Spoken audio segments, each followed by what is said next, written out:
संभारी जात 16 सहस्त्र प्रभु ने नारियां संभाली थी। और ऐसा नहीं, उतने ही गेह माने घर, उतने ही गेह, उतने महल बनवाए भगवान, और देह उतने ही धरो, उतने ही शरीर बनाए भगवान ने। सबके ही साथ नितरम तो वह बिहारी है। और कीनी उत्पन्न संतति वंश की बढ़ाई बेल। अरे कीन्ही उत्पन्न संतति वंश की बढ़ाई बेल, फिर भी श्री राधिका के नाम पर बलिहारी है। इतने विवाह हुए लेकिन राधा छूटी नहीं रही। तो राधा कौन है? राधा भगवान की प्रेयसी है, राधा भगवान की आह्लादनीय शक्ति है। राधा और कृष्ण एक ज्योति के मेरे भाई बहन दो रूप हैं, जो देखने में दो लगते हैं लेकिन हैं एक। जो राधा है वही कृष्ण है और जो कृष्ण है वही राधा है। फिर भी श्री राधिका के नाम पर बलिहारी है। और इस लाइन को जरा संभल के सुनिएगा और आज से ये दिमाग से निकाल दीजिएगा। 16 सहस्त्र, सहस्त्र माने हजार, 16 सहस्त्र 108 रानियां हैं साथ।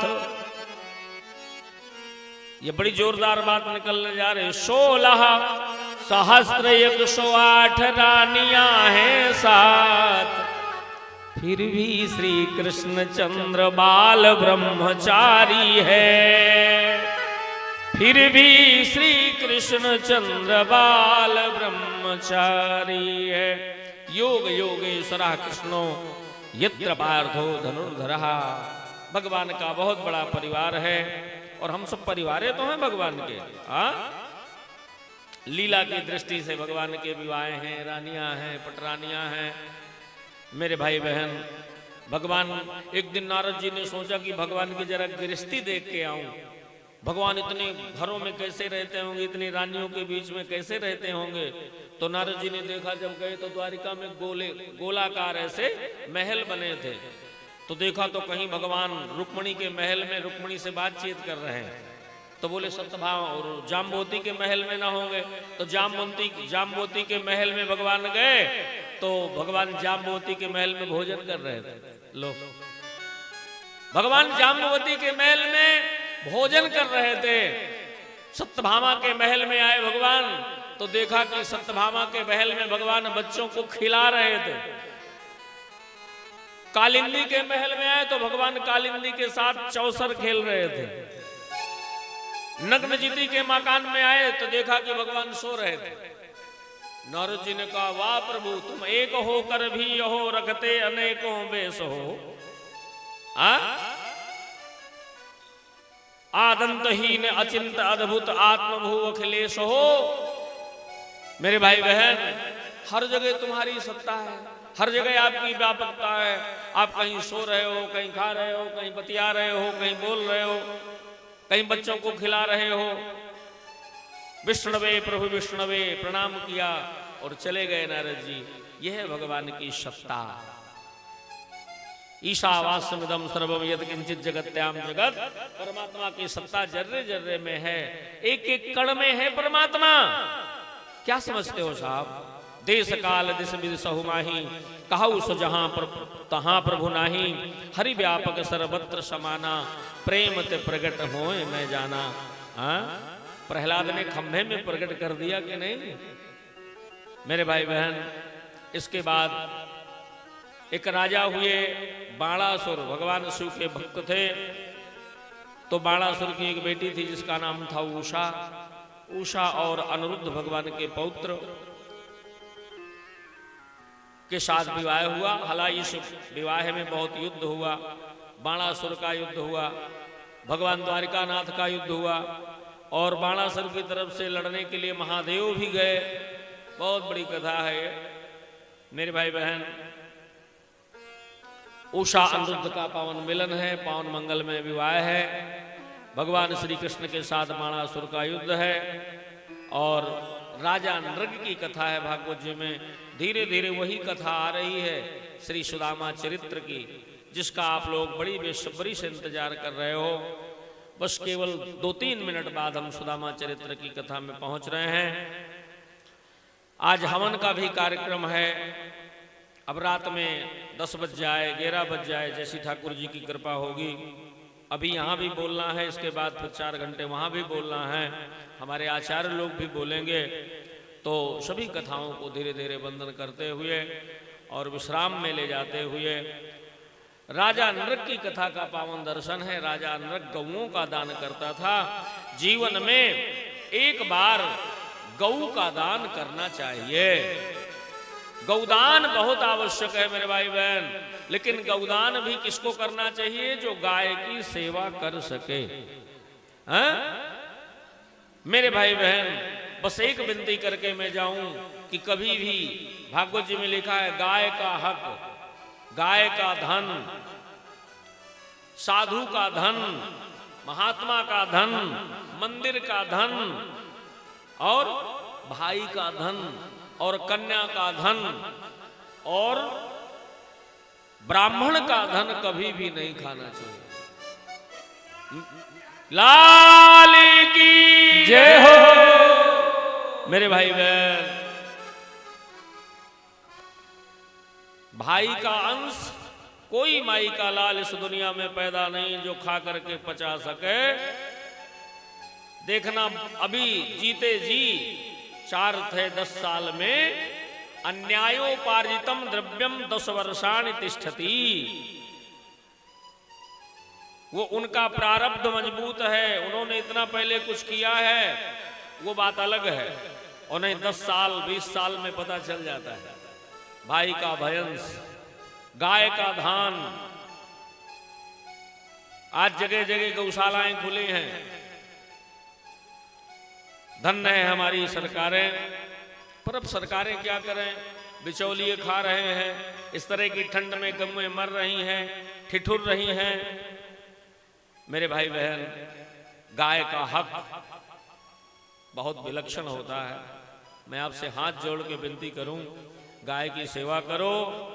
और गाय के निमित्त जो धन आ रहा है हमारी सरकारों के द्वारा, उसको खाने की चेष्टा मत करो, नहीं तो फिर वो समूल नष्ट हो जाएगा।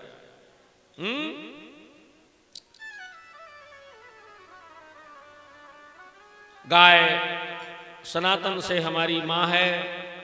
गाय, मैंने कल भी बताया था, गंगा, गायत्री, गोविंद, इनको हम समय समय पर स्मरण करते रहें। अरे कृष्ण प्रिया गुण खानी गैया, बिना ताज की रानी है। सब जग की महारानी गैया, बिना ताज की रानी है। क्या समझते हो गाय को? प्रभु की करुणा गौ माता में मानो आए समानी है। ममता मई सब जग की माता है, सबको सुखदानी है। कृष्ण प्रिया गुण खानी गैया। जब तक गाय सुरक्षित नहीं होगी, गौवंश सुरक्षित नहीं होगा, तो मेरे भाई बहन ये बतौलेबाजी बंद करो कि हमारा भारत धर्म गुरु बन जाएगा, हमारा भारत ये हो जाएगा, वो हो जाएगा। होगा तब जब गाय सुरक्षित होगी, गाय का संरक्षण होगा, गाय का संवर्धन होगा। गाय के निमित्त हमको संकोच लगेगा, जो आज से 20 साल 30 साल पहले हमारे आंगन में बनती थी, हमारे आंगन का श्रृंगार होती थी। मेरे भाई बहन, तो मैं आप लोगों से विनती करूं, गौ माता का संरक्षण करो, गौ माता का संवर्धन करो और गौ माता की सेवा करो। जिससे कि हम सब कुछ प्राप्त कर सकते हैं। गाय सुरक्षित नहीं है तो कुछ भी सुरक्षित नहीं है मेरे भाई बहन। और गाय का अगर हम संवर्धन संरक्षण करेंगे तो हम जो चाहेंगे हमको वो प्राप्त हो जाए।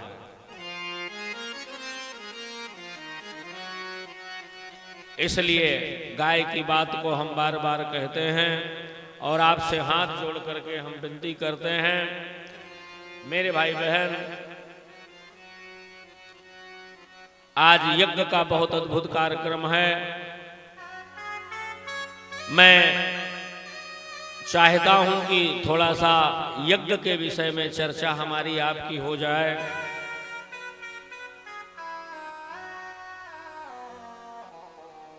यज्ञ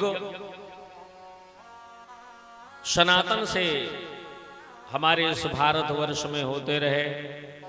ऋषियों ने, महर्षियों ने, ब्रह्मादि देवताओं ने यज्ञ किए।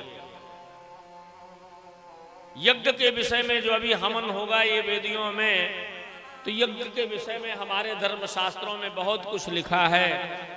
हमारे धर्मशास्त्रों में क्या लिखा है? यस्य राष्ट्रे पुरे चैवो भगवान यज्ञपूरुषः इज्जते स्वेन धर्मेण जनैर्वर्णं श्रमान्वितैः। श्रीमद् भागवत जी के चतुर्थ स्कंद के 14वें अध्याय का 18वां श्लोक और 20वां श्लोक। भागवत जी में चतुर्थ स्कंद में जो 14वां अध्याय है उसका 18 श्लोक और 20वां श्लोक। यस्य राष्ट्रे पुरे चैव भगवान यज्ञपूरुषः इज्जते स्वेन धर्मेण जनैर्वर्णं श्रमान्वितैः। तस्य राज्ञो महाभागो भगवान भूतभावनः परितुष्यति विश्वात्मा तिष्ठतो निज शासने। तिष्ठतो निज शासने। देखिए, जिसके राज्य में अथवा नगर में वर्णाश्रम धर्मियों के द्वारा यज्ञ होता है। बहुत ध्यान से सुनिएगा, यज्ञ की महिमा बता रहे हैं। धार्मिक यज्ञ होता है। यज्ञ कौन है? यज्ञो वै विष्णु। 24 अवतारों में भगवान यज्ञ का भी एक नाम है, यज्ञ रूप। यज्ञ के द्वारा जिस देश में, जिस समाज में, जिस जनपद में, जिस गांव में, जिस नगर में, जिस महानगर में भगवान यज्ञ पुरुष को आहुति दे करके जिसका यजन होता है, उस पर भगवान प्रसन्न होते हैं। इस यज्ञ से भगवान प्रसन्न होते हैं मेरे भाई बहन। यज्ञ को क्या समझते हैं आप? क्योंकि यज्ञ ही विश्व की आत्मा है, समस्त भूतों के रक्षक हैं भगवान यज्ञ। भगवान हरि, भगवान ब्रह्मादि जगदीश्वरों के भी ईश्वर हैं। ये यज्ञ भगवान ईश्वरों के ईश्वर हैं। केवल इतना थोड़ा कि आग जला दी गई और स्वाहा स्वाहा कर दिया गया, इसकी महिमा समझो। यज्ञो वै विष्णु। भगवान यज्ञ से प्रसन्न होते हैं। तस्मिन् स्तुष्टे क्रियामाप्याम जगतामीश्वरेश्वरः। भगवान जगतपति नारायण यज्ञ से प्रसन्न होते हैं। और यज्ञ करने के बाद कोई दुनिया में ऐसी चीज नहीं है, अप्राप्त चीज, तो यज्ञ करने के बाद हमें प्राप्त ना हो जाए। सनातन से विश्वामित्र जी ने यज्ञ किया कि नहीं किया? वशिष्ठ जी ने यज्ञ किया कि नहीं किया? अरे हमारे सरभंग आश्रम में भगवान श्री राम ने यज्ञ किया, चित्रकूट के महात्माओं ने यज्ञ किया। इसी चित्रकूट की धरती में राम घाट में राजाधिराज मत्तगेंद्रनाथ भगवान के बगल में यज्ञ वेदी है कि नहीं है? बोलो, आप चित्रकूट के रहने वाले हो। जहां ब्रह्मा जी ने सैकड़ों यज्ञ करे थे, यज्ञ वेदी उसका प्रमाण है। यज्ञ बहुत सनातनी है। यज्ञ भारतीय संस्कृति, ज्ञान, विज्ञान, धर्म, आध्यात्म, लौकिक, पारलौकिक, भौतिक, मेरे भाई बहन, जगत के अंतरिक्ष नियंता ये यज्ञ क्या है? अंतरिक्ष नियंता, ये यज्ञ पालक है, ये यज्ञ पोषक है और ये यज्ञ समाज का संरक्षक है। जो ये हवन होता है, यज्ञ से भगवान का यजन करते हैं वर्ष। अब देखिए विश्व में वर्तमान में, आज वर्तमान में जो हमारा पर्यावरण है, कितनी गंदी हवा है, कितनी गंदी वायु है, कभी कोविड, कभी महामारी, कभी कुछ, कभी कुछ, कभी कुछ आता है। तो पर्यावरण की जो विनाशकारी समस्या से हम लोग त्रस्त हैं, सूर्य की हानिकारक अल्ट्रावायलेट किरणों से पृथ्वी को विनाशकारी समस्या से मुक्त दिलाने के लिए मेरे भाई बहन, हमारे पास ना शुद्ध वायु है, शुद्ध हवा है, नहीं है। शुद्ध हवा है बताओ? न शुद्ध हवा है, वायु है, न शुद्ध पौष्टिक भोजन है, खाद्य पानी का भोजन है, बीमारी का सब घर है। न पौष्टिक शुद्ध भोजन है, न हमारे दिमाग में शुद्ध चिंतन है। हाय रील, हाय व्हाट्सएप, हाय मैसेंजर, शुद्ध चिंतन भी तो नहीं है। हमारा विचार कितना गंदा है मेरे भाई बहन। न शुद्ध भोजन, न शुद्ध पानी, न शुद्ध हवा, न हमारा शुद्ध विचार, न हमारे हृदय में सात्विकता, शुद्ध चिंतन, न आजकल वर्तमान में शुद्ध वर्षा हो रही, न प्रकृति का संरक्षण संतुलन ठीक है? प्रकृति कुपित है, प्रकृति कुपित है। क्यों कुपित है? हम प्रकृति की अवहेलना कर रहे हैं, हम प्रकृति को काट रहे हैं, हम पर्वतों को काट रहे हैं, हम वृक्षों को काट रहे हैं, हम वनस्पतियों को काट रहे हैं, हम नदियों को गंदा कर रहे हैं, हम झरनों को, तालाबों को हमने गंदा कर दिया। मानवीय असह्यता, प्राकृतिक संतुलन से विश्व में भय हो गया। विश्व भयभीत है, आशंकित है। कभी अतिवृष्टि होती है, कभी अनावृष्टि होती है, कभी भूकंप आता है, क्योंकि प्रकृति का संतुलन अच्छा नहीं है। इसलिए यज्ञ होते हैं। भूकंप क्यों आता है? बड़े बड़े जो पहाड़ थे, पर्वत थे, पृथ्वी में थे ना, तो उनसे पृथ्वी का दबाव था, पृथ्वी को दाबे थे। अब आज पर्वत खुद गए, पहाड़ तोड़ दिए गए, तो पृथ्वी का दबाव खत्म हो गया। तो वैज्ञानिक भाषा में उसको भूकंप कहा जाने लगा। पृथ्वी डोलने लगी, हिलने लगे मेरे भाई बहन। कभी समुद्री चक्रवात आता है, कभी सुनामी लहरें आती हैं, हम लोग साफ पीड़ित हैं। इसलिए मैं हाथ जोड़ के विनती करूं आप सबसे, चित्रकूटवासी हो आप लोग, हम अपनी महानतम वैदिक ज्ञान परंपरा का अवलंबन लें, जो अनादि से हमारे ऋषियों ने, महर्षियों ने, ये ऋषियों की साधना स्थली है हमारा चित्रकूट, जहां भगवान श्री राम 12 साढ़े 12 वर्ष तक रहे। जिन ऋषियों से भगवान श्री राम ने बहुत कुछ प्राप्त किया, तो हम अपने घर में भी थोड़ा आग जला के, ज्यादा नहीं, 5 आहुति करें। प्राणाय स्वाहा, अपानाय स्वाहा, व्यानाय स्वाहा, समानाय स्वाहा, उदानाय स्वाहा। फिर देखिए अपने घर का वातावरण देखिए आप, वेदों में वर्णित जो मंत्र हैं, उन मंत्रों से तथा गाय के घी से, सुरभि गाय का घी, जो वेद लक्षणा देसी गौ माता है, उसका घी खाओ कम, जलाओ ज्यादा। फिर वही बात विनती करो,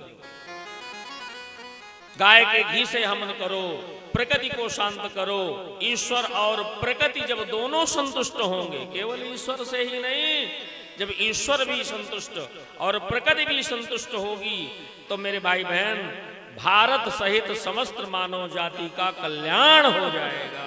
इसीलिए यज्ञ किए जाते हैं, इसीलिए ये हवन किए जाते हैं, यज्ञ किए जाते हैं मेरे भाई बहन।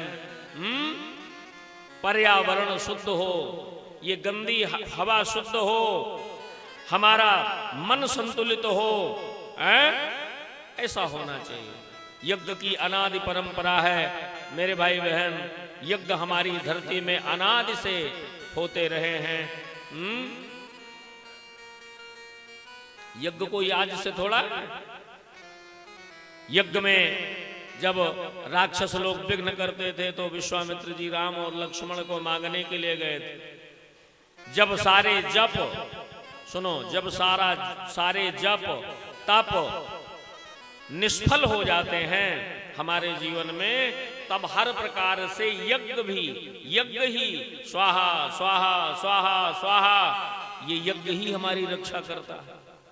जप निष्फल हो गया, तप निष्फल हो गया, तो यज्ञ मेरे भाई बहन सृष्टि के आदि काल से प्रचलित यज्ञ सबसे पुरानी पूजा पद्धति है। पहले लोग इतनी पूजा नहीं करते थे, मूर्ति स्नान ये वो, पहले यज्ञ होता था। हवन स्वाहा स्वाहा स्वाहा। आज आवश्यकता है यज्ञ की। आज हमें अपने घर में, अपने गांव में, अपने नगर में हवन करके और प्रकृति को संतुष्ट करने की आवश्यकता है। यज्ञ को श्रेष्ठतम कर्म माना गया है। समस्त भुवन का नाभि केंद्र यज्ञ है मेरे भाई बहन। यज्ञ की किरणों के माध्यम से संपूर्ण वातावरण पवित्र हो जाता है, देवंगम हो जाता है। यज्ञ भगवान विष्णु का अपना स्वरूप है मेरे भाई बहन। वेदों का संदेश है कि शाश्वत सुख अगर चाहते हैं तो हम लोग शाश्वत सुख के लिए, समृद्धि के लिए मेरे भाई बहन यज्ञ करें, हवन करें, नित्य हवन करें। नित्य हवन करने से हमारे घर का वातावरण, हमारे घर का वास्तु दोष, हमारे घर का कुल दोष, हमारे घर का पितृ दोष, ये सब शांत हो जाएगा मेरे भाई बहन। यज्ञ बहुत पुरानी परंपरा है। तो मैं आप सबसे विनती करूं कि आप सब लोग भी अपने घर में भले ही 5 आहुति घी की करो, हाँ 5 आहुति घी गुड़ की कर दो, लेकिन प्रयास करो कि गाय का घी मिल जाए थोड़ा, तो बहुत अच्छी बात बन जाए। लेकिन अब गाय का घी तो तभी संभव है ना जब हम गाय पालेंगे, जब गाय का हम संरक्षण करेंगे, जब गाय का हम संवर्धन करेंगे। बोली यज्ञ नारायण भगवान की जय, यज्ञ नारायण भगवान की जय, यज्ञ नारायण भगवान की जय हो। मेरे भाई बहन, बस इसके बाद भागवत जी में धीरे धीरे सुदामा चरित्र की लीला का दर्शन आ गया। मेरा जीवन है जीवन धन तेरे चरणों में लग जाए, हर श्वास मधुर वीणा बनकर क्षण प्रति क्षण तेरा गुण गाए। भगवान ने राजा प्रोण्ड्रक को उद्धार किया। एक काशीराज नाम का राजा था, भगवान ने उसका भी उद्धार किया। इसके बाद दुविध नाम का एक बंदर था, ये रामावतार का था, जिसको भगवान ने द्वापर में, कृष्णा अवतार में दुविध बंदर को भगवान ने मारा है। और भगवान श्री कृष्ण की नित्यचर्या है, उनके पास जरासंध के कैदी राजाओं का आना है। भगवान श्री कृष्ण एक दिन इंद्रप्रस्थ पधारते हैं अपनी बुआ कुंती के घर, और पांडवों के राजसूय यज्ञ का आयोजन है। जरासंध का उद्धार है, भीम के द्वारा जरासंध को मारा गया है। और मेरे भाई बहन, भगवान ने जरासंध को मार करके जरासंध के जेल के फाटक खोले हैं। तो जब जेल के फाटक खोले हैं तो बहुत कैदी राजा वहां से निकले हैं, जिन राजाओं को जरासंध ने बंद करके जेल में डाल दिया था। सभी कैदी राजाओं ने भगवान की प्रार्थना किया है, कृष्णाय वासुदेवाय हरे परमात्मने प्रणतक्लेशनाशाय गोविंदाय नमो नमः। देखिए भागवत जी के सारे मंत्र सिद्ध हैं, पर भागवत जी का ये श्लोक महामंत्र का काम करता है। उठते बैठते जागते सोते खाते पीते जैसे स्थिति में ये भागवत जी का अगर आप महामंत्र पढ़ोगे ना तो कभी भी आपका मन अशांत नहीं रहेगा, मन कभी खिन्न नहीं रहेगा। कोई भी व्यक्ति इस मंत्र को बोलने वाला बंधन में नहीं रहेगा। हमारे पूज्य संत देवराहा बाबा जी महाराज, हमारे पूज्य संत स्वामी श्री प्रेमानंद जी महाराज, हमारे पूज्य संत धर्म सम्राट श्री करपात्री जी महाराज, हमारे आद्य गुरु शंकराचार्य भगवान, जितने जितने उच्चतम कोटि के संत महापुरुष हुए, साधक हुए, सबने कहा कि अगर हमें आत्मिक शांति चाहिए तो ये भागवत जी का महामंत्र बोलना चाहिए। कौन सा महामंत्र है? कृष्णाय वासुदेवाय हरये परमात्मने प्रणतक्लेशनाशाय गोविंदाय नमो नमः। प्रणतक्लेशनाशाय गोविंदाय नमो नमः। इस मंत्र को जपने वाला कभी भी बंधन में नहीं रह सकता, उसको आत्म शांति मिलती है मेरे भाई बहन। तो इस मंत्र को आप लोग रट लो, याद कर लो, अपने मन जहां सोते हो, जहां बैठते हो बैठक में, कागज में लिख करके वहां लगा दो और 2-4 दिन में यह मंत्र याद हो जाएगा। ज्यादा थोड़ा बोलना है। कृष्णाय वासुदेवाय हरये परमात्मने प्रणतक्लेशनाशाय गोविंदाय नमो नमः।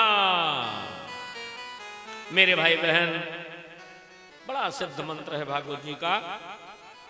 और इसके बाद राजस्व यज्ञ की पूर्ति है, दुर्योधन का अपमान है, सालों के साथ यादवों का युद्ध है, सालों का उद्धार है और भगवान की अग्र पूजा हुई है। शिशुपाल का वध हुआ है, भगवान ने शिशुपाल को मारा है। बलवल का उद्धार है, दंत्रवक्त और विदुरथ को भगवान ने मारा है।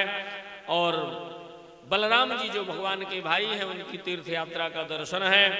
बलराम जी तीर्थ यात्रा में जाते हैं और जहां नैमिषारण्य पहुंचते हैं, सूत जी व्यास गद्दी में बैठ करके कथा सुना रहे थे, तो महाराज बलराम जी ने कुशा उठाया और कुशा उठा करके फेंक दिया सूत जी की तरफ, तो सूत जी की गर्दन अलग हो गई। अब संतों ने कहा हमको कथा कौन सुनाएगा? बोले कोई नहीं, सूत जी के बेटा को बुलाओ। संतों ने कहा कि तुम भगवान के भाई हो तो जो मन मानेगा सो करोगे तुम। सूत जी ने कहा कि मैं क्या बताऊं, मुझसे तो पाप हो गया। सूत जी के बेटा को बुलाया गया और सूत जी के बेटा को बैठा करके व्यास गद्दी में और आत्मज्ञान दिया है बलराम जी ने, शेषावतार भगवान ने, कि तुम अपने पिता के समान कथाकार, पिता के समान संतों को कथा सुनाओ। वो कथा सुनाए हैं और सूत जी महाराज का शरीर शांत हुआ है। बलराम जी को दोष लग गया संत हत्या का, कथावाचक की हत्या का, तो बलराम जी तीर्थों में गए। तीर्थों में जाकर के आत्म शांति को प्राप्त किया है। बलराम जी ने तीर्थ यात्रा किया है। जितने तीर्थ हैं, चारों धाम, बद्रीनाथ, जगन्नाथ, द्वारकानाथ, रामेश्वरम, गोवर्धनम, चित्रकूट, नैमिषारण्य, तिरुपति बालाजी, मनसा माता आदि आदि जितने तीर्थ हैं, सारे तीर्थों का भ्रमण किया।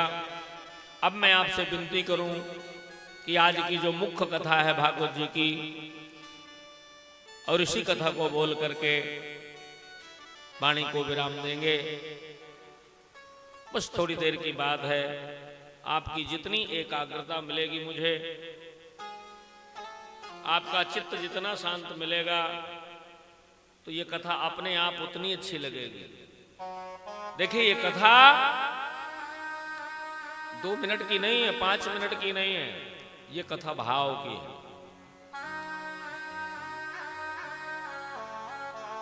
जहां भी हमारी चित्त वृत्ति जरा सी भी इधर का उधर हुई तो हमारा साफ किया कराया नष्ट हो जाएगा। गरीबी गरीबी अभिशाप है मेरे भाई बहन। गरीबी का नारा तो लोग देते हैं, गरीबी हटाओ गरीबी हटाओ गरीबी हटाओ, पर गरीबी ऐसे हटती है क्या? राजा परीक्षित जी ने कहा, देखो आज राजा परीक्षित की मृत्यु का समय है, आज 7वां दिन है। और मृत्यु में जीव घबराता है, भयभीत तो होता है, पर वारे राजा परीक्षित, तेरे जैसा कथा श्रवण करने वाला। राजा परीक्षित जी ने कहा कि महाराज मुझे और कथा सुनाओ, आज मरना है, आज तक्षक काटेगा राजा परीक्षित को। पर वारे राजा परीक्षित कथा सुनते सुनते मृत्यु का भय समाप्त हो रहा है। भगवान के चरित्र सुनने से मेरी तृप्ति नहीं होती। कौन कह रहा है? परीक्षित जी। मरना है, आज 7वां दिन है, पर मेरी तृप्ति नहीं होती। आप मुझे और कोई कथा सुनाओ, मेरे मन में भगवान बस जाए, मैं भगवान का चिंतन करूं। मेरे कान धन्य है हे भगवान सुखदेव जी, जो इन कानों के द्वारा मैं आपके मुख से निकली हुई भगवान की कथाओं को सुन रहा हूं। चरणों में नमन किया, सिर नमाया। राजा परीक्षित ने भगवान सुखदेव जी को वंदन किया, कथा सुनाने वाले, और कहा, नाथ स्मरेत् वसंतम स्थिर जंगमेषु शृणोति तत्पुण्य कथा सकर्णः। स्मरेत् वसंतम स्थिर जंगमेषु शृणोति तत्पुण्य कथा सकर्णः। आप कृपा करके हे भगवान सुखदेव जी, हे गुरुदेव, मंगल में भगवान के चरित्रों का दर्शन कराओ नाथ। मेरा मन भगवान के चरणों में, भगवान की कथाओं में बहुत लग रहा है। सुखदेव जी ने कहा, राजन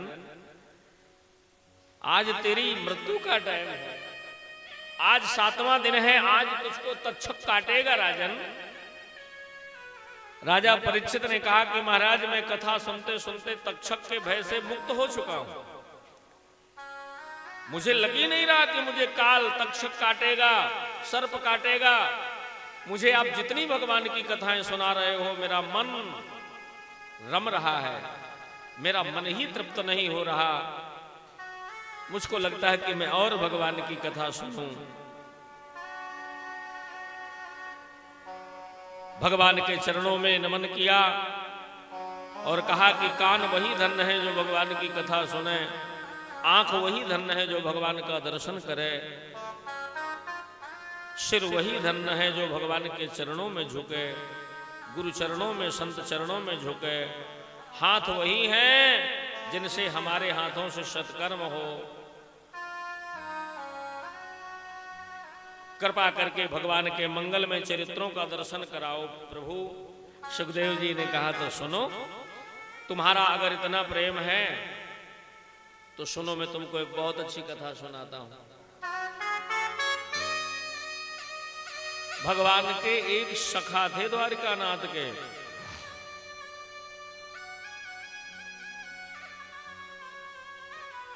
भगवान श्री कृष्ण के कृष्णस्यासीत्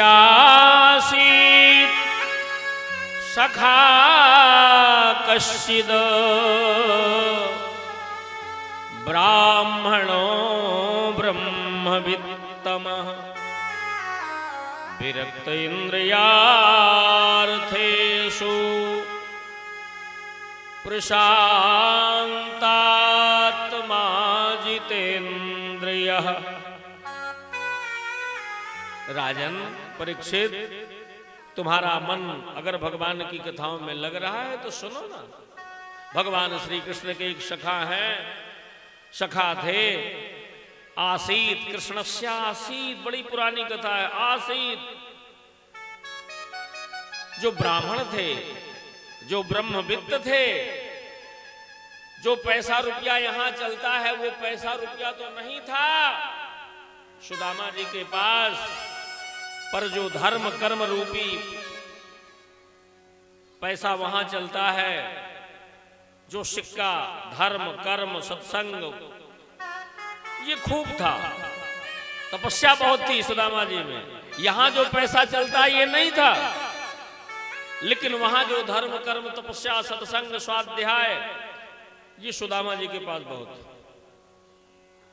मेरे भाई बहन विरक्त हैं, इंद्रियार्थेषु हैं, मन जिनका बहुत शांत रहता है, ये सुदामा हैं। सुदामा का क्या अर्थ होता है? सु माने सुंदर और दाम माने शरीर। सु माने सुंदर और दाम माने शरीर। सुंदर शरीर कैसे होगा? जब हमारे शरीर में सुबुद्धि आ जाएगी, सद्बुद्धि आ जाएगी, तो शरीर सुंदर हो जाएगा।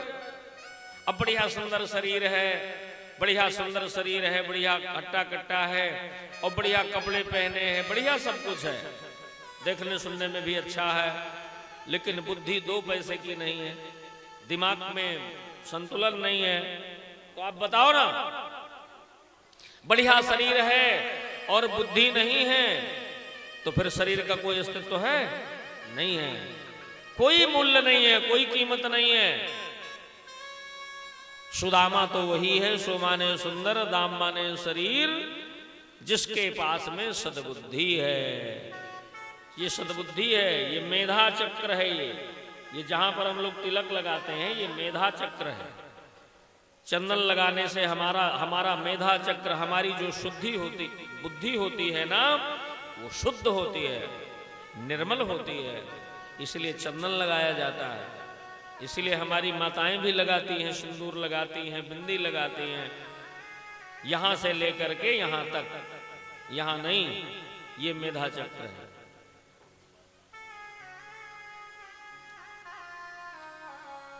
अच्छा, शीलता अगर मनुष्य में होगी तो अच्छा लगेगा, झगड़ालू आदमी अच्छा लगेगा। शीलवान नरनी को, बालक को घरनी को, दान युत करनी को, उजियारो चंद्र को। शीलवान मनुष्य होगा तो अच्छा लगेगा, लोग कहेंगे यार बहुत अच्छा आदमी है। घर में बालक की किलकारी गूंजेगी, बालक को घरनी को, तो लोग कहेंगे बहुत बहुत अच्छा लगता है इनके घर में। इन हाथों से दान होगा, सत्कर्म होगा, तो कहेंगे इन हाथों की सार्थकता बढ़ेगी। दान युत कर माने हाथ, नी को विद्या को विवादनी को, राम गुण नादनी को, कोमल मधुर स्वादनी को, होत कंद को, जो कंद मूल फल मिलता है आपके चित्रकूट परिक्रमा में, जिसको राम जी ने खाया। बढ़िया सुंदर सद्बुद्धि है। सु माने सुंदर, दाम माने शरीर। शरीर सुंदर तब होगा जब सद्बुद्धि होगी, जब सुशीला होगी। और ऐसे जीव, सुदामा की पत्नी सुशीला है। सुशीला माने सद्बुद्धि, सद्विचार, सद आचरण। मेरे भाई बहन, और भगवान के बहुत अच्छे सखा हैं। गुरुकुल में बचपन में भगवान द्वारिकानाथ के साथ पढ़े हैं। ननु ब्रह्मण भगवतः सखः साक्षात् श्रियः पतिः ब्रह्मण्यस्य शरण्यस्य भगवान सात्वतर्षभः ब्रह्मण्यस्य शरण्यस्य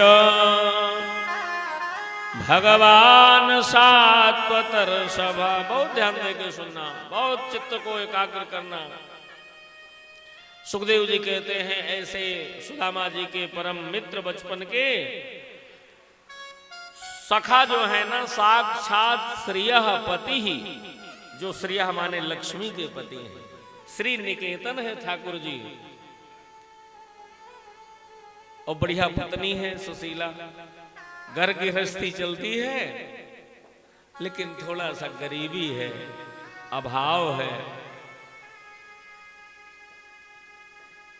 इस कथा को सुनने के बाद आप बताएंगे कि जितनी गरीबी शायद भैया ब्राह्मण सुदामा जी के पास थी, उतने गरीब तो हम नहीं हैं। हम तो झूठ बोल रहे हैं या तो सामने वाले को धोखा दे रहे हैं। मेरे भाई बहन, इतनी गरीबी है सुदामा जी की, गृहस्थी सुनोगे ना तो नेत्र सजल हो जाएंगे, आंखें सजल हो जाएंगे मेरे भाई बहन। इतनी बड़ी गृहस्थी में धन का अभाव, कपड़े का अभाव, रोटी का अभाव, द्रव्य का अभाव, हर चीज का अभाव। देखो भैया, जीवन में गरीबी भी जरूरी है, जीवन में विपत्ति भी जरूरी है। विपत्ति बराबर सुख नहीं, किसी महात्मा ने कहा जो थोड़े दिन हो। विपत्ति भी जरूरी है जीवन में, लेकिन जो थोड़े दिन, ज्यादा दिन नहीं, जो थोड़े दिन, 1 घंटे की गरीबी आए पर आए। बोले क्यों? बोले इष्ट मित्र अरु बंधु जन जान पड़े सब कोय। गरीबी में ये पता लगता है कि कौन अपना है और कौन पराया है। और जब घर भरा होता है साहब तो सब अपने रिश्तेदार होते हैं, लेकिन गरीबी में ये पता चलता है। कोरोना काल में, कोविड में ये पता चल गया, 12 बजे रात में, 1 बजे रात में किसी का फोन आ जाए, लोग पास में नहीं रखते थे फोन, दूर रख देते थे वहां। तो लोग फोन उठाने से डरते थे कि अरे राम राम क्या हो गया होगा किसी को। जो लोग कहते थे हम बहुत धनी मानी हैं, हम बहुत पैसे वाले हैं, हम बहुत पहुंचे हुए हैं, कैसे पड़े रहे अस्पतालों में, बेड भी नहीं, जमीन में पड़े रहे। ए भाई, शक्ति और संपत्ति चुल्लू का पानी है भला। जीवन में एक बार शक्ति आएगी और जीवन में एक बार संपत्ति आएगी, तो अब उस शक्ति संपत्ति से आप चाहो तो सामने वाले का भला कर दो, उसको खिला पिला दो, और या तो तुम खा पी लो। और नहीं क्या होगा? ये शक्ति और संपत्ति चुल्लू का पानी है। चुल्लू समझते हो ना? समझते हो? चुल्लू, ऐसे चुल्लू बनाया जाता है, चुल्लू का ये पानी है। शक्ति और संपत्ति या तो सामने वाले को पिला दो और नहीं तो स्वयं पी लो, और नहीं पिलाया या नहीं पिया तो चुल्लू का पानी धीरे धीरे बह जाएगा कि रुकेगा, रस जाएगा। मेरे भाई बहन, विपत्ति, गरीबी, अभाव बहुत जरूरी है, चाहे थोड़े दिन का हो। इतनी गरीबी है सुदामा जी के घर में, लेकिन वारे सुदामा जी प्राप्त को ही पर्याप्त समझते हैं। जो मिला है हमें वही पर्याप्त है। ये सुदामा जी के जीवन का स्वभाव है। प्राप्त को ही पर्याप्त समझा है। बच्चे मर रहे हैं भूख से, बच्चे कहते मैया मैया मैया, मां मैया मैया, अरे भोजन दे दे, अब हमसे रहा न जाता है, मानो मां प्राण निकलते हैं, अब हमसे सहा न जाता है।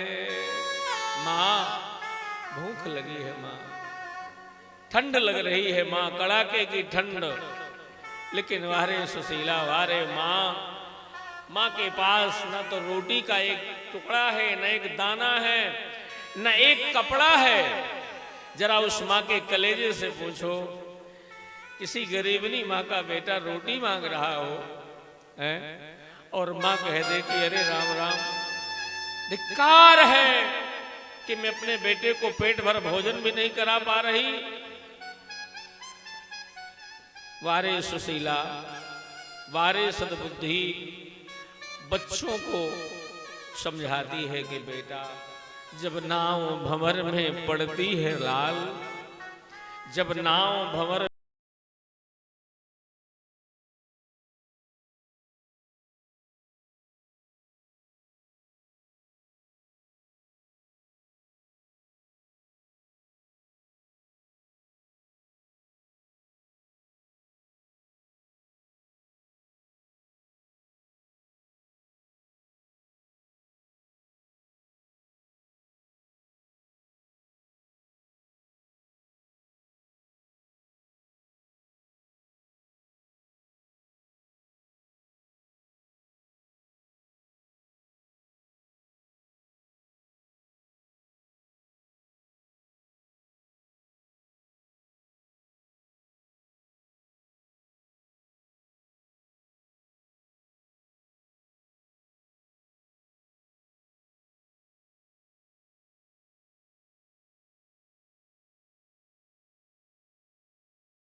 आती हैं और स्वामी की झोली को खींचती हैं। कुछ मिला नाथ। सुदामा जी नीचे को देख रहे हैं, मानो आज कहीं कुछ नहीं मिला। जिसके घर में गया, किसी ने कहा मेरे घर में अशुद्धि हो गई है, किसी ने कहा मेरे घर शूदक हो गई है। झोली को उल्टा करके देखा, 4 दाने भी नहीं थे। झोली को माथे में लगाया और माथे में लगा करके भगवान से कहती है, मालिक क्यों इतनी परीक्षा ले रहे हो नाथ? शायद हम तुम्हारी परीक्षा में न पास हो पाए तो क्या होगा? दीन बंधु दयालु दया कीजिए, हे प्रभु दीन बंधु दयालु दया कीजिए, वरना हमको यहाँ से उठा लीजिए। हे परमात्मा, सुशीला जी कहती हैं, देने वाले किसी को गरीबी न दे। वारे गरीबी पत्थर से जड़ होती है। देने वाले किसी को गरीबी न दे, मौत दे दे मगर बदनसीबी न दे। बदनामी से हमको बचा लीजिए, वरना हमको यहाँ से उठा लीजिए। शायद हम तुम्हारी परीक्षा में ना पास हो पाए प्रभु, तो क्या होगा? हमारी इतनी परीक्षा क्यों लेते हो नाथ? बच्चे रो रहे हैं, माँ रो रही है, और सुदामा जी माला लिए कृष्ण कृष्ण का जप कर रहे हैं। सुशीला ने बच्चों से कहा कि आओ।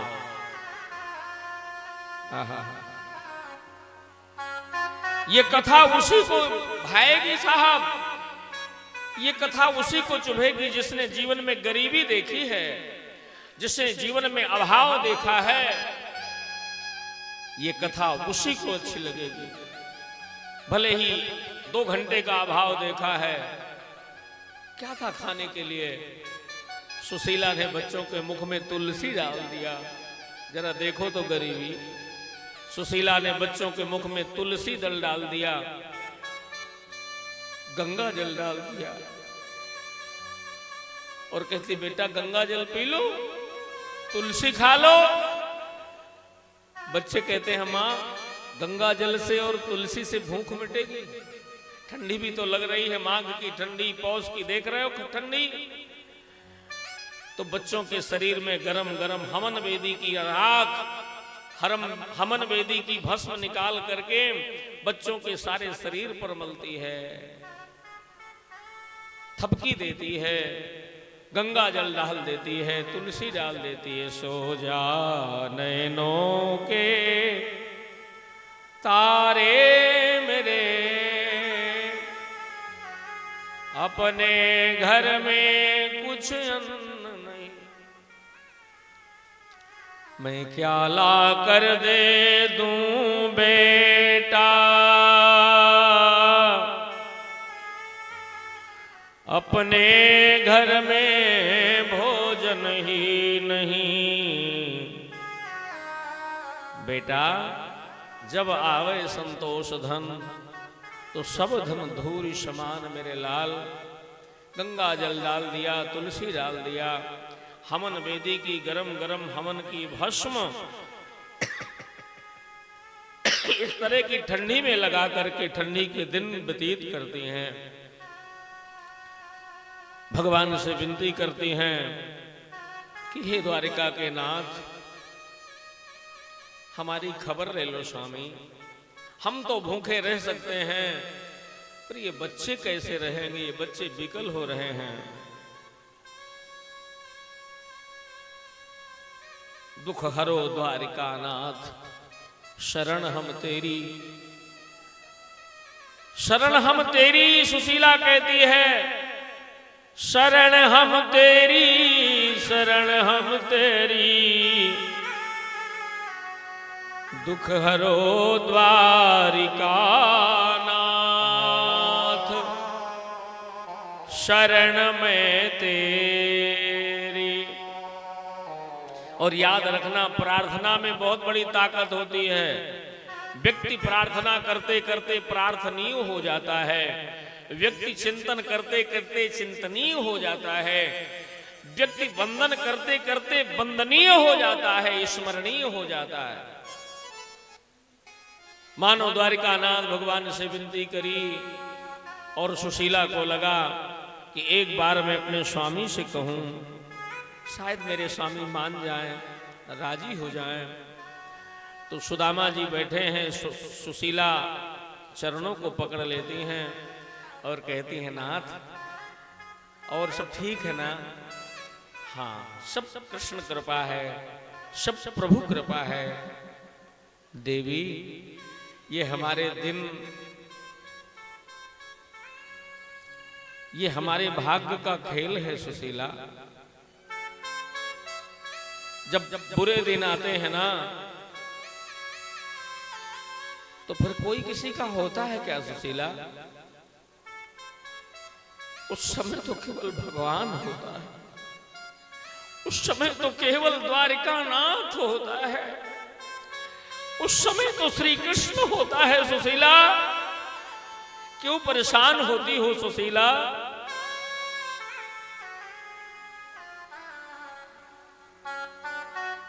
सुशीला कहना मेरा मान, बुरे समय कोई काम न आवे, ना ही सके पहचान। सुशीला कहना मेरा मान। सुशीला, जब समय बिगड़ेगा ना तो सुन, बंधु विरोध करें सगरो झगरो, नित होत अमीरस चाटत। अरे मित्र करें रिपु की करनी, धरनी धर होत न न्याय निपाटत।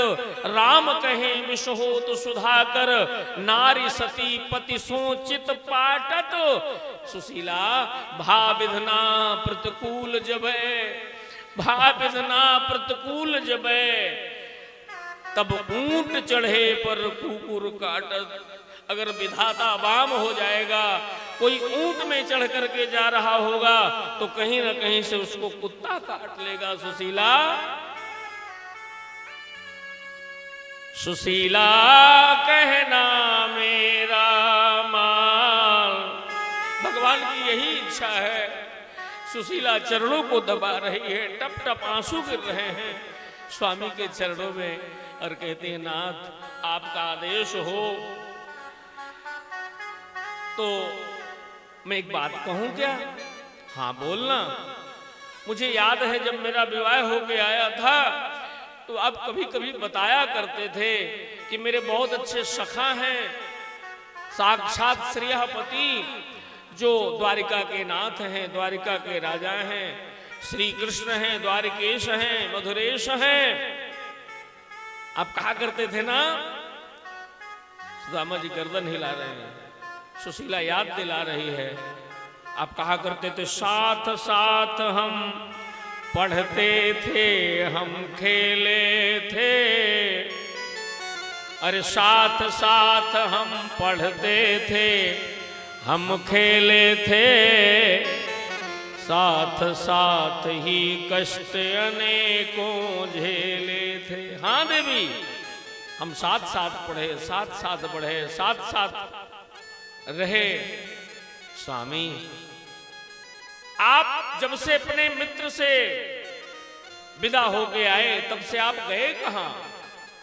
घर गृहस्थी में फंसे रहे। तो स्वामी, मैं तो चाहती हूं कि अब तो चौथी अवस्था है, आप एक बार चले जाओ। सुदामा ने कहा, कहे के लिए? मांगने? सुशीला ने सोचा, कर ऐसा कह दूंगी तो ये बड़े जिद्दी हैं, नहीं जाएंगे। सुशीला ने कहा, नहीं, मेरा भाव ये नहीं है कि आप मांग आओ। तो सुदामा जी ने कहा, तो तेरा भाव है क्या? स्वामी, एक बार चले जाओ, अपने मित्र का दर्शन कराओ। अच्छा, आज तक ये बात नहीं बताया तूने? मेरा मन है कि आप एक बार चले जाओ। सुदामा जी तो सुदामा जी हैं।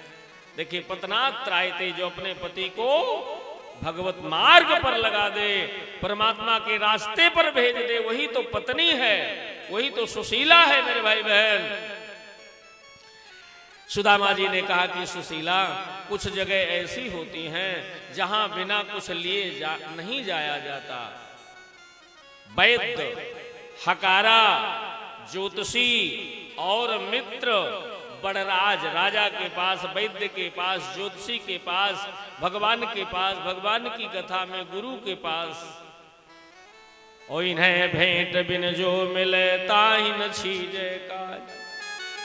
सुशीला मेरा मित्र है और भगवान भी है, राजा भी है, तीनों चीजें, तो कुछ तो लेके जाना चाहिए। सुशीला ने कहा, नाथ, उसकी व्यवस्था मैं कर दूंगी, आप मेरी जिम्मेदारी पर छोड़ दीजिए। मेरे भाई बहन, आप चले जाओ केवल।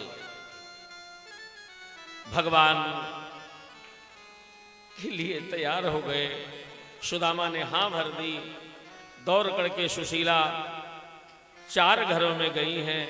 एक घर के लिए भार नहीं बन रही, और एक एक घर से, 4 घरों से 4 मुट्ठी चावल। अरे भैया, मांगने पर कोई साबुत चावल देगा क्या? मांगने पर तो पछोरन के चावल, कनकी के चावल ही लोग देंगे। ये मांगना तो इतनी बुरी चीज है कि अपने बाप से न मांगना पड़े। मंगबो बोलो न बाप सो, यही किधर आंख है टेप। मांगना तो बहुत गलत है साहब। सुशीला ने 4 मुट्ठी चावल लेकर के, अब कपड़ा नहीं है चावल बांधने के लिए, वही पीहर से जो साड़ी पहन के आई थी उसी का एक छोर फाड़ दिया। सड़ी थी, चीथड़ी साड़ी थी, 4-6 पर्द करके मेरे भाई बहन, और उस साड़ी में वो चावल बांध गए। और चावल बांध करके अपने स्वामी से कहा कि नाथ, लो, द्वारिकानाथ भगवान के पास जाओ, दे देना ये चावल, ये तंडुल। सुदामा जी ने कहा कि तुझे पता है वो 56 भोग खाता है, मोहन भोग खाता है, वो मुझे संकोच लगेगा ये कनकी के चावल में कैसे अपने मित्र को, भगवान को, द्वारिकानाथ को दूं। सुशीला ने कहा, आप मेरा नाम लगा देना, कह देना कि मैं नहीं ला रहा था, लेकिन क्या बताऊं, तेरी भाभी नहीं मानी, तेरी भाभी ने दिया है। भगवान भाव खाते हैं, भाववश भगवान सुख निधान करुणायतन। सुदामा जी, यही पूष का महीना था, जिस पूष में मेरे भाई बहन ये कथा चल रही है। पूष के महीना में शुक्ल पक्ष, जो शुक्ल पक्ष ये चल रहा है, और सप्तमी तिथि मेरे भाई बहन, जो सप्तमी तिथि हो गई, इसी महीना में सुदामा जी की यात्रा भई थी। चावल लिए, ठंडी में कपड़े भी नहीं है शरीर में, एक छड़ी लिए, लोटा डोर लिए, चल पड़े। मेरे भाई बहन, भगवान का स्मरण करते हुए आइए हम सब लोग सुदामा जी की यात्रा में सम्मिलित हों। मैं व्यासपीठ से इस बात को कह रहा हूं कि जो आप सुदामा जी की यात्रा में द्वारिका नाथ के लिए तैयार प्रस्थान करोगे, तो जो फल द्वारिकापुरी जाने से मिलता है वही फल आपको कथा में मिलेगा। द्वारिका जाने से जो फल, चूंकि आप सुदामा जी के साथ द्वारिका जा रहे हो, हमारा शरीर यहीं बैठा रहे लेकिन हमारा मन द्वारिकानाथ चले। जब हमारा मन घर जा सकता है, जब हमारा घर मन स्टेशन घूम सकता है, कथा में शरीर बैठा है, तो क्या द्वारिकापुरी नहीं जा सकता? जा सकता। अब देखते हैं किसका किसका मन जाएगा द्वारिकापुरी और किसका किसका मन जाएगा घर। अरे जइयो जइयो रे कन्हैया जू के धाम, जइयो जइयो रे, हाँ जइयो जइयो जइयो रे संवरिया जू के धाम, गरीबी पिया मेटन को।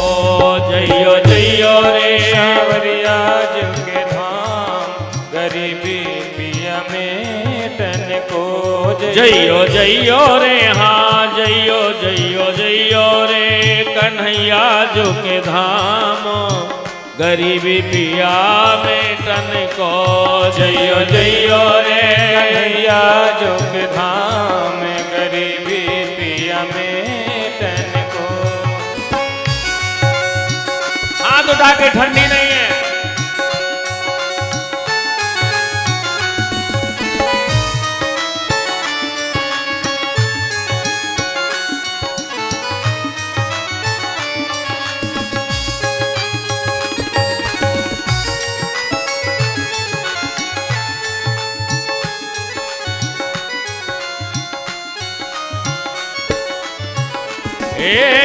कहाँ तक ये लीला भगवन, कहाँ तक ये लीला भगवन छिपाए रहोगे, गरीबों को कब तक भुलाए रहोगे, गरीबों को कब तक भुलाए